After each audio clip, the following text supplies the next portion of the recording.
Well, it's much more comfortable to believe that we're good and we're pure and everything was great, and suddenly out of the blue, this evil entity came and committed an act of violence. But that is simply not the reality.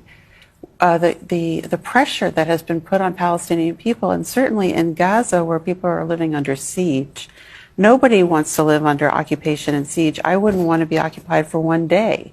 And I don't think anybody else would either. So that there's been 3 generations now of profound oppression, and it's impossible to imagine that it wouldn't have a consequence. But if to look at it that way, to see their originating actions, there's long-term consequences, and that is what a cycle of violence is. Then that leads us to ask, how do we get peace? And we would have to go back to the source.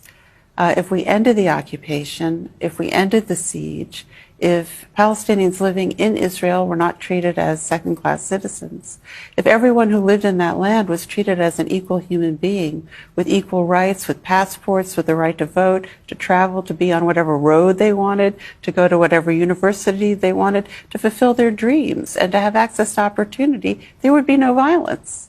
The violence is a consequence of the oppression.